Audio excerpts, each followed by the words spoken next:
सगळेजण आम्ही सांगत होतो की तसा काही विषय नाही, कारण सगळ्यांबरोबरचे चांगले संबंध, सगळ्यांबरोबर आम्ही चांगल्या पद्धतीने वागत होतो. त्यांच्या बाबतीत ही आज रामभाऊ जरी माझे या ठिकाणी सहकारी आहेत, त्यांच्यासमोर सुद्धा सांगतो की आदरणीय देवेंद्र फडणवीस साहेबांनी मला सूचना वेळेस केलेल्या होत्या की राजाभाऊ, कुठल्याही पक्षाचा कार्यकर्ता असेल, नेता असेल, त्याच्याबरोबर तुम्ही सलोख्याचे संबंध ठेवा. कुणाच्याही दारात कधी जायची वेळ येईल सांगता येत नाही. ही निवडणूक आहे, राजकारण आहे. त्यांच्याबरोबरही गेल्या 1.5 महिन्यापर्यंत माझे संबंध चांगले होते, परंतु एवढा युगो आणि मुझे गिनो ही दुर्दैवाची बाब आहे.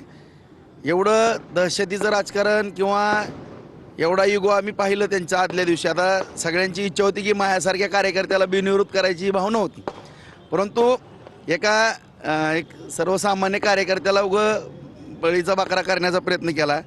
त्यांना जर लय खुमखुमी होती तर स्वतःच्या घरातला उमेदवार म्हणून त्याने पुढे यायला पाहिजे नव्हतं. मग ही जी 118 आहे ना, ती सुद्धा पडली नसती. अशा परिस्थितीचा निकाल राहिला असता. आणि या ठिकाणी मी कुठलंही म्हणजे कुणाचेही आम्हाला उन्हे काढायचे नाहीत. या ठिकाणी जर आमचे काढायला लागले तर मग आम्ही आमच्या पद्धतीने खंबीर आहोत. दुसरा मुद्दा एवढाच आहे की या ठिकाणी आदरणीय फडणवीस साहेबांच्या, शिंदे साहेबांच्या, सुनीत्राताईंच्या मार्गदर्शनाखाली जयाभाऊंच्या सहकार्याने या संपूर्ण जिल्ह्याचा अत्यंत चांगल्या पद्धतीने विकास करण्याच्या दृष्टिकोनातून आम्ही काम या ठिकाणी प्रामाणिकपणाने करतो. नक्की सभा अधिवेशन झाल्याबरोबर एक अत्यंत महत्त्वाची चांगली सभा होणार आहे, कारण मला घेणं गरजेचं आहे. त्यांनी ही निवडणूक विधान परिषदेची होती, नेली DCC बँकेवरती. आता DCC बँकेत सुद्धा आम्ही निवडणूक लावतोय आणि ते सुद्धा DCC बँकेवरती अत्यंत चांगले उमेदवार काढून DCC बँकसुद्धा आम्ही या ठिकाणी भारतीय जनता पार्टी महायुतीच्या माध्यमातून तीसुद्धा त्याच्यावरती सुद्धा वर्चस्व प्रस्थापित करू.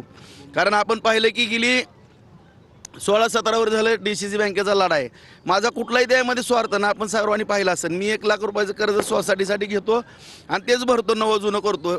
कर्ज तर सगळ्याला लागतंय. मला पण नॅशनल बँकेचं कर्ज आहे. ह्यांना कर्ज घ्यायला आम्ही अडवलं नाही.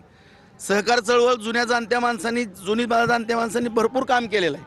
चांगली बँक चालवली होती, परंतु दुर्दैवानं ही मोठी टोळी त्या ठिकाणी घुसली. आणि खास करून ही जे आम्हाला बोलतात ते तुम्ही पाहिलं असाल आता व्हॉट्सअप, फेसबुकवरती सुद्धा, की ह्यांनी कशा पद्धतीने बँकेचा दुरुपयोग केला, काय केला आपल्या सगळ्याला माहिती आहे. आणि माझ्यावरती आरोप, मी काय केलं, शेतकऱ्याची बँक वाचवली. 2600 रुपयाच्या ठेवी झालेल्या होत्या, त्या 6,500 कोटीपर्यंत